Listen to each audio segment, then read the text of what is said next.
100세 시대를 위한 생애 계획. 공생을 실현하려면 모두가 잘 되기를 바라는 마음이 있어야 한다. 자신이나 자녀가 잘 되기를 바라는 마음은 누구나 가지고 있지만 모두가 잘 되기를 바라는 마음을 누구나 가지고 있는 것은 아니다. 물론 그러한 마음의 씨앗은 누구에게나 있겠지만 그 마음이 다 깨어있는 것은 아니다. 어린 아기는 먹을 것이 있으면 뭐든 자기 입으로 가져간다. 만일 아기가 배가 고픈데도 먹을 것을 다른 사람에게 먼저 준다면 천성이 착하다고 감탄할 일이 아니라 건강 상태를 점검해봐야 할 것이다. 나이가 들면서 다른 사람을 배려하는 마음이 조금씩 생기지만 어릴 때는 자기를 중심으로 세상을 바라본다. 그리고 그때는 세상 사람들이 모두 자신을 바라보고 있는 것처럼 행동해도 그다지 흉이 되지 않는다. 성인이 되어 가정을 이루고 가족이 생기면 타인을 보살피고 배려하는 것이 점차 몸에 밴다. 하지만 이때의 타인도 모두를 포함하기보다는 내 가족이 우선이다. 모두가 잘 되기를 바라는 마음은 노년기에 꽃을 피운다. 자식들이 장성하여 독립하고 자신을 위해서 굳이 아등바등하며 살 필요가 없을 때 비로소 그 마음이 살아나고 보다 깊어진다. 물론 나이가 그러한 마음을 저절로 가져다 주는 것은 아니다. 바른 인성으로 열심히 살아온 사람에게 삶이 주는 선물이다. 나이가 들면 아드레날린, 테스토스테론 등 공격성과 성적 욕구를 자극하는 호르몬의 분비가 줄고 상대방에 대한 유대감, 신뢰, 배려심을 갖게 하는 옥시토신 분비가 늘어난다. 오랜 삶의 경험과 노년기 뇌에서 생기는 이런 변화들이 맞물려 모두가 잘 되기를 바라는 마음을 만든다. 그런 마음은 자신의 실수나 실패 경험을 후회나 고통스러운 기억으로만 남기지 않는다. 경험을 승화하여 타인의 실수를 너그럽게 받아들이고 좌절에 빠진 사람에게 격려를 보내며 호기롭게 도전하는 이들을 진심으로 응원하게 만든다. 그래서 자기 혈육뿐만 아니라 주변의 많은 사람을 포용하고 배려하게 된다. 전통적인 마을 공동체에서는 사람들 사이에 분쟁이 생겼을 때 공동체의 연장자인 노인들이 중재자 역할을 하는 경우가 많았다. 그 이유는 노년기에 꽃을 피우는 모두가 잘 되기를 바라는 마음이 어느 한쪽으로 치우치지 않고 좋은 결정을 내리게 하기 때문이다. 특별한 지식이나 영적인 각성이 아니라 모두가 잘 되기를 바라는 마음이 지혜의 원천이고 공생 문화를 실현하는 데 매우 귀중한 요소이다. 오래 살 준비가 되었는가? 2020년 기준으로 한국인의 기대 수명은 83세이다. 현재 20, 30세대는 100세 시대를 살고 지금 태어나는 아이들은 120세까지 살 것이라 한다. 한국뿐 아니라 세계적으로 100세 시대는 이제 누구나 받아들이는 상식이 되었다. 생활 수준의 향상과 의료기술의 발전으로 생물학적인 수명은 이렇게 늘어났는데 정작 우리는 개인적으로나 사회적으로 이러한 장수시대에 준비가 되어 있는가? 가장 큰 문제는 60세 이후에 닥칠 생산활동의 갑작스러운 중단이다. 지금 우리는 사회적 활동이 20에서 60세 사이에 집중된 사회 시스템에서 살고 있다. 60세 전후로 정년을 맞아 경제적 활동을 중단할 경우 그 이후로도 짧게는 20년에서 길게는 40년의 시간이 남아있다. 그 시간을 버틸 충분한 경제적 기반을 가진 사람은 소수에 불과하다. 경제수단을 확보하지 못한 대다수는 국가의 보조와 지원으로 생계를 유지해야 할 형편이다. 경제적으로 여유가 있어서 노년의 빈곤에서 자유롭다 하더라도 외로움과 질병, 치매 같은 퇴행성 질환의 고통은 여전히 남는다. 빈곤과 질병, 외로움 속에서 인간을 인간답게 하는 기업과 정보가 점점 사라지는 삶을 산다면 수명이 100년, 200년이 된다 한들 과연 축복이라 할 수 있을까? 유엔이 발표한 2022 세계 인구 전망 보고서에 따르면 2020년 세계 인구 성장률이 1950년 이후 처음으로 1% 미만으로 떨어졌다. 이 보고서는 세계적으로 노년층 비율이 2022년 10%에서 2050년에는 16%로 증가할 것으로 내다봤다. 특히 중국의 고령화와 생산력 감소가 전 세계적인 경기 불황 상태에서도 물가는 계속 오르는 만성적 스태그플레이션으로 이어질 수 있다는 우려마저 나왔다. 고령화 문제는 지금까지 우리가 경험했던 금융 위기들과는 달리 어떤 단기 처방으로도 대응하기 어려운 충격으로 은비 쓰나미라고도 불린다. 정년 이후의 생산활동의 기회가 현저히 줄어드는 현재의 시스템이 노년 인구의 삶의 질뿐만 아니라 사회 전체에도 큰 영향을 미친다는 것을 의미한다. 이러한 변화에 우리가 할 수 있는 첫 번째 대응은 개인적인 차원의 준비이다. 고령화 사회를 지원하는 제도와 문화가 성숙하기까지는 시간이 걸릴 것이다. 그래서 그 전에 개인들은 무엇을 준비할 수 있을지 생각해 보았다. 나름의 해법을 찾아서 정리한 책이 2017년에 출간한 나는 120살까지 살기로 했다이다. 개인적으로 건강하고 만족스러우면서 사회적으로도 보람 있는 인생 후반기를 위해 삶의 전 과정을 성찰하고 인생의 후반기를 어떻게 준비할지에 관한 생각을 담았다. 나는 그 책에서 120세 삶을 60세를 기준으로 크게 둘로 나눠보았다. 삶의 전반기는 성장과 성취의 목표를 두었다면 후반기는 나눔과 베품, 내려놓음의 중심을 두어야 한다고 생각한다. 이것은 마치 들숨과 날숨으로 이루어진 호흡과 같다. 120년을 조망하는 긴 안목으로 삶을 성찰하고 계획함으로써 우리는 각자의 삶을 더 균형 있고 충만하게 만들 수 있다. 이와 더불어 우리가 함께 준비해야 할 것이 있다. 청장년기뿐만 아니라 전생에 걸쳐 의미 있고 가치 있는 사회적 교류와 기여를 가능하게 하는 사회제도이다. 사회 전체가 공생의 가치를 추구할 때 오랜 삶의 경험에서 나오는 지혜와 포용력을 활용할 기회가 그만큼 많아질 것이다. 노년기의 사회적 기여와 교류는 경제적인 차원에서만 볼 일이 아니다. 이는 그 어떤 복지 제도로도 해결해 줄 수 없는 삶의 보람과 인격의 성숙 같은 내면적 가치들을 실현할 기회를 제공함으로써 삶의 질을 높여준다. 동시에 공동체의 어른으로서 노인들이 균형 잡힌 시각과 평화로운 갈등 해결의 방안을 제공함으로써 공동체 전체에 도움을 준다. 노인들에게 사회에 기여할 기회를 제공하고 그 결과를 공동체 전체의 자산으로 활용하는 것은 그 공동체의 성숙도와 건강함을 보여주는 척도이기도 하다. 자애롭고 지혜로운 노인이 되는 것은 각 개인의 책임이지만 그 사랑과 지혜를 나눌 공간과 기회를 만드는 것은 공동체가 함께 책임져야 한다. 장수가 축복이 되려면 미국을 비롯한 선진국에서 퇴직한 노령 인구의 생활 보조를 주목적으로 사회보장제도가 실시된 것은 1930년대부터이다. 미국의 경우 당시 출생을 기준으로 평균 수명이 58에서 62세였다. 퇴직 연령인 65세를 기준으로 했을 때 65세까지 살아남은 사람들의 평균 자녀 인생은 13에서 15년 정도였다. 다시 말해 이 제도가 만들어질 당시 퇴직 연령까지 살아남은 사람들의 평균 기대 수명은 80세가 채 되지 않았다. 이러한 기대 수명을 전제로 20세까지는 양육과 교육을 받고 20에서 40세까지는 생산활동과 저축을 해서 자산을 모으고 60세에 은퇴해서 저축소득으로 여생을 보내는 것이 대다수의 인생 사이클이었다. 이 시스템 안에서 각 구간 0에서 20, 20에서 60에 속한 인구는 그 안에서만 주로 교류한다. 한번 구간에 들어서면 그 구간이 끝날 때까지 그 틀을 벗어나기가 어렵게 되어 있다.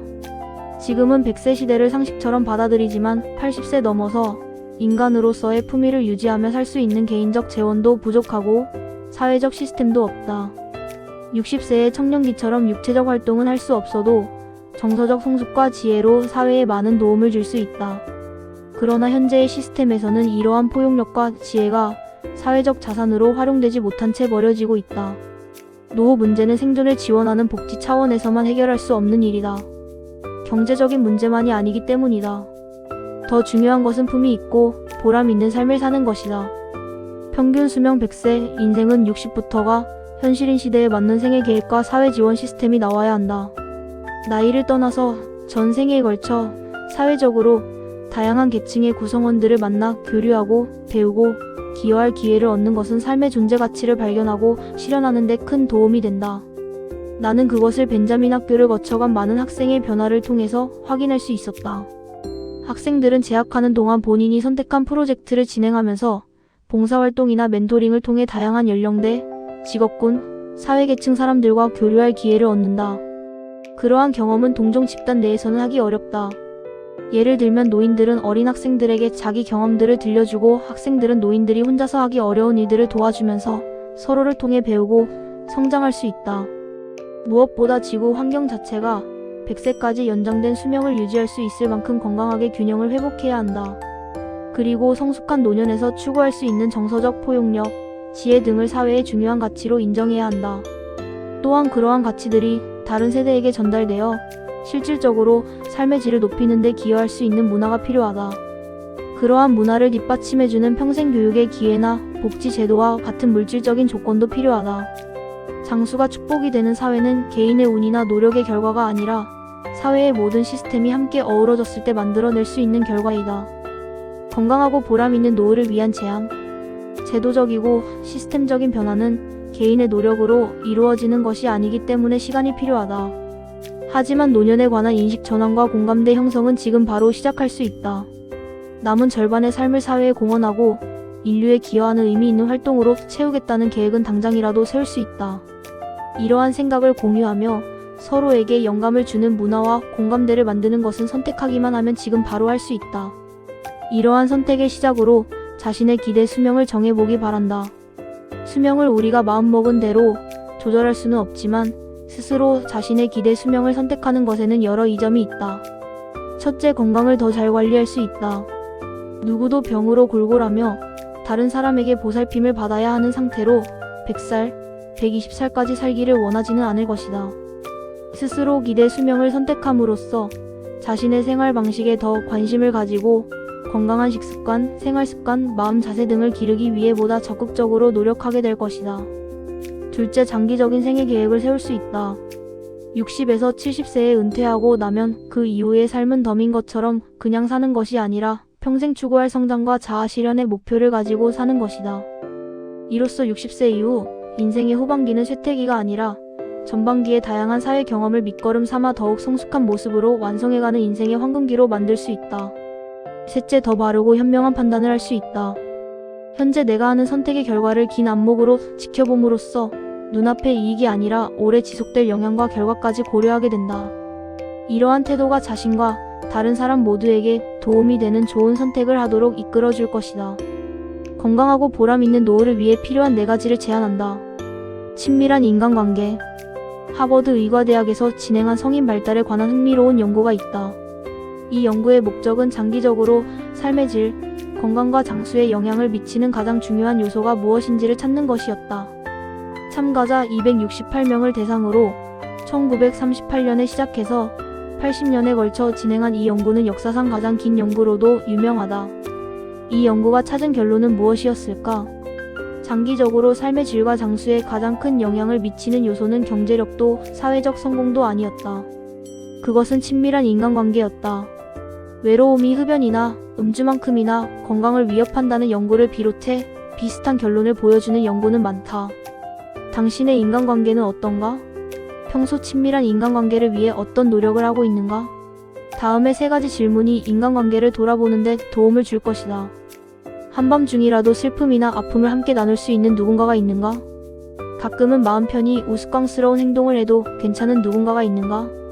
나를 이상하게 생각하지 않을까 하는 걱정 없이 내 생각을 솔직하게 이야기할 수 있는 누군가가 있는가? 3가지 질문에 1개라도 그렇다라고 답할 수 있으면 당신은 축복받은 사람이다.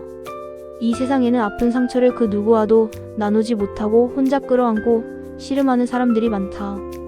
가장 개인적인 관계 속에서도 항상 다른 사람들에게 좋게 혹은 착하게, 강하게, 똑똑하게 예쁘게 보이기 위해 긴장을 늦추지 못하는 사람들이 많다.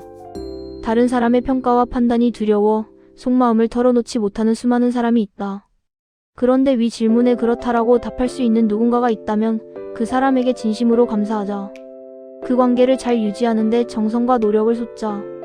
그 관계에서 얻는 힘과 위안과 기쁨은 당신의 몸과 마음을 질병으로부터 지켜주고 건강하고 만족스럽게 100세 시대를 살아가도록 도와줄 것이다. 긍정적인 사고와 정서. 긍정적인 생각과 감정이 특히 노년의 심신 건강에 얼마나 큰 영향을 미치는지 보여주는 흥미로운 실험이 있다. 이 실험은 하버드 대학의 심리학과 엘렌 랭거 박사가 1979년에 주도한 시계 거꾸로 돌리기 연구 프로젝트의 일부였다. 70에서 80대의 노인들 2그룹이 실험에 참여했다. 참가자들은 그룹별로 8명씩 일주일간 워크숍에 참여했는데 워크숍 환경은 22년 전과 같은 모습으로 꾸며졌다. 한 그룹은 워크숍 내내 22년 전을 회상하면서 좋았던 기억을 떠올려보라는 안내를 받았다. 다른 그룹은 단지 기억을 회상하는 것이 아니라 마치 22년 전으로 되돌아간 것처럼 생각과 말과 행동을 해보라는 안내를 받았다. 워크숍이 끝난 후 연구자들은 실험 참가자들을 대상으로 몇 가지 테스트와 측정을 하였다. 2그룹의 워크숍 참가 전후의 상태를 각각 비교하고 어떤 차이가 나는지도 비교하였다. 2그룹 모두 워크숍 전보다 생리적으로 더 젊어져 있었다.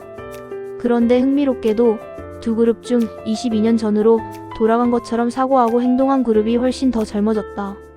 이 그룹은 단지 생리적인 기능만이 아니라 키, 몸무게, 자세 등 물리적인 신체 상태가 달라져 있었다. 골격이 펴지면서 키가 커졌고 관절이 유연해졌으며 관절염이 사라지면서 손가락이 반듯해지고 길어졌다. 시력과 청력이 개선되었고 기억력도 좋아졌다. 신체 나이 자체가 되돌려진 것이다. 연구자들은 우리는 이 노인들과 축구했다. 노인 중 몇 사람은 지팡이를 던져버렸다라고 기술했다. 기분이나 감정 상태가 달라지는 것은 뇌가 소성이나 호르몬 변화로 설명이 가능하다. 하지만 이처럼 물리적인 신체 조건이 달라지는 것은 뇌가 소성이나 일시적인 호르몬 변화로는 설명이 불가능하다. 세포 재생과 같은 유전자 수준에서 변화가 일어나야 한다. 이 실험은 그런 의미에서 생각이나 감정, 행동의 변화가 갖는 영향력이 얼마나 크고 강력한지를 보여주었다. 생각이나 감정은 일종의 습관이다. 일정한 패턴을 반복한다. 그 패턴이 건강하지 않고 자신에게도 다른 사람에게도 도움이 되지 않는다면 바꾸는 것이 바람직하다. 마치 폭식이나 과식처럼 안 좋은 식습관을 바꾸는 것처럼 자신에게 도움이 안 되는 생각이나 감정의 패턴을 인지하고 바꾸려는 노력이 필요하다. 생각과 감정을 바꾸는 방법에는 여러 가지가 있다. 운동이나 산책 같은 동적인 방법도 있고 호흡이나 명상 같은 정적인 방법도 있다. 자신이 원하지 않는 생각이나 감정의 패턴 속에 빠져들었다는 것을 알아차렸을 때는 그 안에 머물지도 생각이나 감정을 바꾸려고 애쓰지도 마라. 차라리 벌떡 일어나 기지개를 켜고 스쿼트를 하거나 손을 비벼 열을 내서 얼굴과 전신을 쓸어내려라. 이렇게 몸을 움직여서 에너지를 바꿔주는 것이 훨씬 효과적이다. 그러한 동작 중에 아주 간단하면서도 효과적인 것이 웃음이다. 많은 실험에서 그저 웃는 표정을 짓는 것만으로도 불과 20에서 30초 만에 뇌 속의 호르몬 분비가 달라지는 것이 확인되었다. 이유를 따지지 말고 입꼬리를 올려 미소를 지어보자. 미소 짓는 그 자체를 명상이라 생각하고 적어도 1, 2분 이상 유지해보자. 그 상태에서는 부정적인 생각을 하거나 부정적인 감정을 유지하기 어렵다는 것을 알게 될 것이다. 스트레스로 부정적인 생각과 감정이 머리에 가득 찬 상태라면 어떤 말이나 행동을 하기 전에 심호흡을 딱 3번만 해볼 것을 권한다. 심호흡을 3번 하는 사이에 에너지가 바뀌고 생각과 감정이 바뀌어 나중에 후회하게 될 말이나 행동을 하지 않도록 도와줄 것이다. 생각이나 감정은 그냥 지나가는 것 같으나 부정적인 생각과 감정이 뇌를 차지할 때마다 흔적을 남긴다. 그 흔적들이 쌓여 우울증을 유발하고 기억력을 떨어뜨리고 퇴행성 뇌질환을 일으키기도 한다. 시골에 사는 장수한 노인들에게 장수 비결이 뭐냐고 물으면 뭐 특별히 한 게 없는데 하면서 웃는 경우가 많다. 오래 살기 위해서 특별한 뭔가를 하지 않아도 사소한 것에 감사하고 기뻐하며 모든 것을 긍정적으로 받아들이는 그 마음이 특별한 것이다. 충분한 신체 활동. 운동이 건강에 얼마나 좋은 영향을 미치는지는 누구나 잘 알고 있다. 그런데 운동이 뇌 건강에도 지대한 역할을 한다는 것을 알고 있는가? 운동이 세포의 노화를 늦춰 퇴행성 뇌질환을 예방하고 뇌세포 재생에 도움이 된다는 사실이 밝혀졌다. 몸을 많이 움직이는 유산소 운동이나 근육 운동만 도움이 되는 것이 아니다. 호흡이나 명상을 비롯한 이완 운동도 뇌에 효과적이다. 유산소 운동은 뇌를 자극하여 산소 공급을 늘리고 뇌세포를 활성화하는 데 도움을 준다. 근육 운동은 기억력을 유지하고 자신감이나 의지력을 키우는 데 도움을 준다.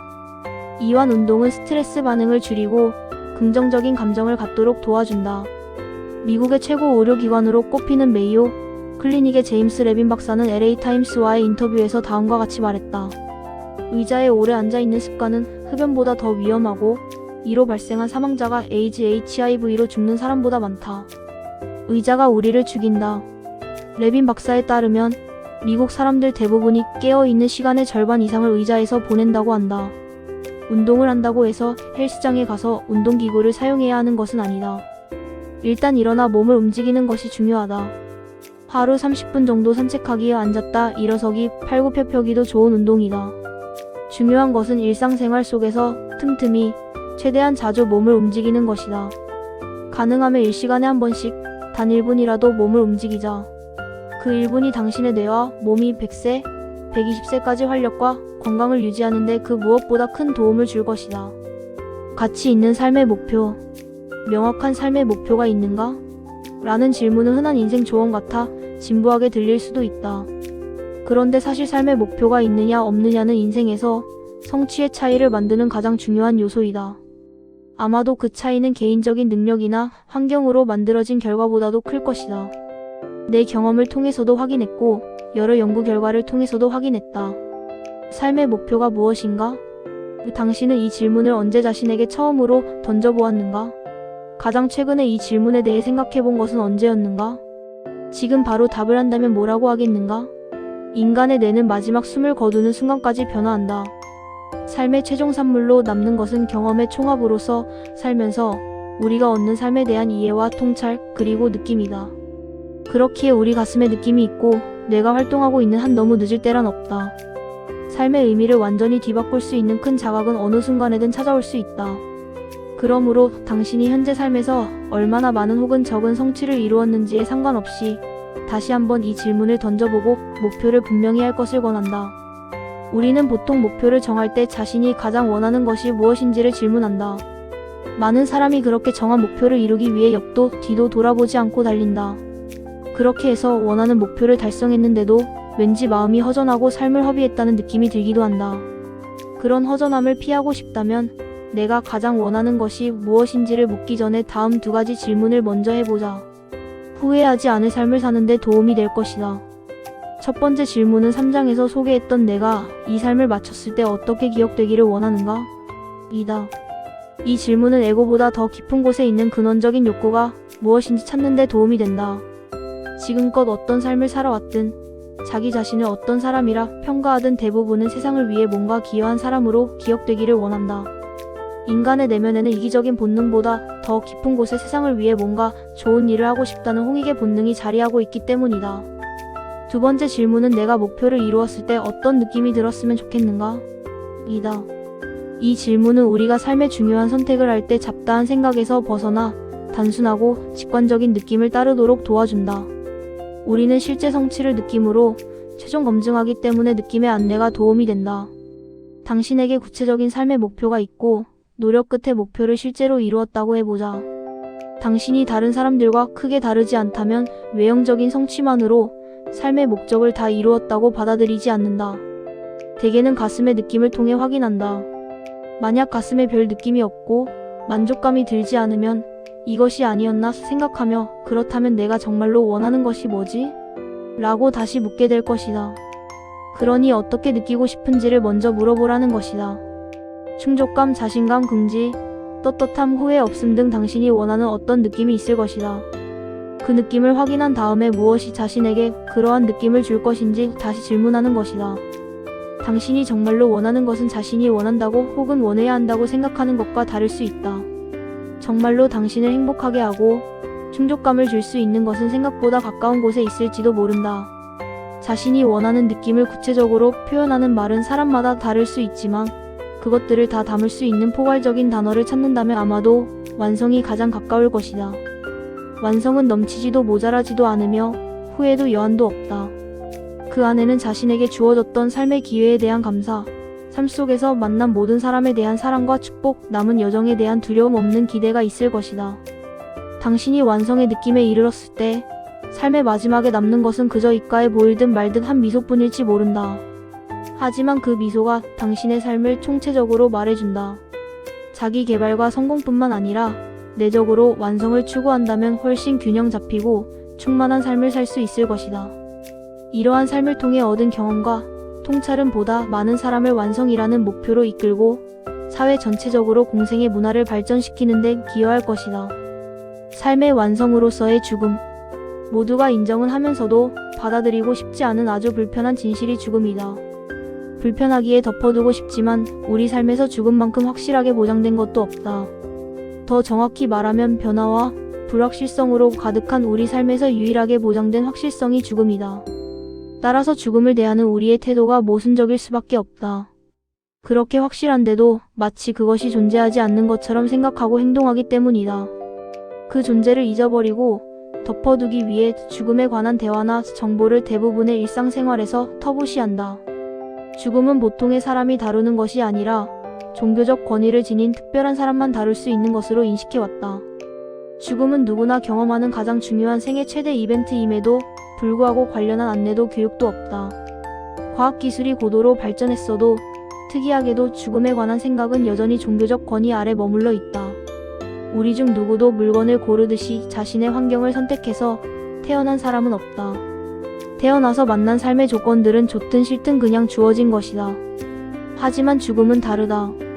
내가 어떠한 상태로 어떤 마음으로 죽음을 맞이할지 선택할 수 있다. 아직도 많은 문화권에서 일반적으로 받아들이지는 않지만 나는 원한다면 죽음의 방식과 시기까지도 스스로 선택할 수 있어야 한다고 생각한다. 앞으로 자연 수명과 생명 자체를 바라보는 생각과 태도에 많은 변화가 있을 것이다. 삶을 선물이라 할 때 그것은 삶의 시작만을 의미하지 않는다. 삶의 시작과 끝을 포함하는 종합 선물 세트이다. 시작이 선물이면 끝도 선물이다. 시작은 반기고 축하하면서 끝은 두렵고 피해야 할 그런 것이 아니다. 삶이 아무리 고단하다 할지라도 마침내 모든 짐을 내려놓고 자유로워지는 그 끝은 반드시 온다. 삶이 아무리 달콤하고 아름답게 보일지라도 화려한 착각과 집착에서 벗어나 사물을 바르게 볼 수 있는 끝이 있다. 비록 헤어짐의 고통과 슬픔이 있을지라도 죽음은 떠나는 사람에게도 남은 사람에게도 치유와 자각, 자유의 기회를 열어준다. 그렇기에 죽음은 생명체에게 재앙이 아니라 선물이고 권리이며 기회이다. 삶의 완성으로서의 죽음은 육체적 건강이나 사회복지 제도만으로는 만들어지지 않는다. 삶에 관한 보다 근원적인 통찰과 이해를 포함하는 영적인 각성이 뒷받침되어야 한다. 그러한 영적인 각성은 생명을 육체에 국한한 대사작용이 아니라 모든 존재를 아우르는 거대한 에너지의 순환으로 이해하는 데까지 의식을 확장한다. 살아있는 동안 자기 존재의 뿌리를 알고 육체를 가지고 사는 이 삶이 생명의 장대한 흐름의 일부라는 것을 받아들인다면 우리 생명이 태어나고 죽는 것에 상관없이 영원하다는 이해에 이른다.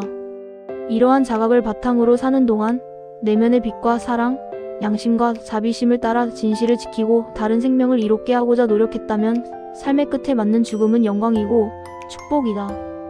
한문화학원 일지 이승원 이사장과 스티브 김의 저서 공생의 기술 중에서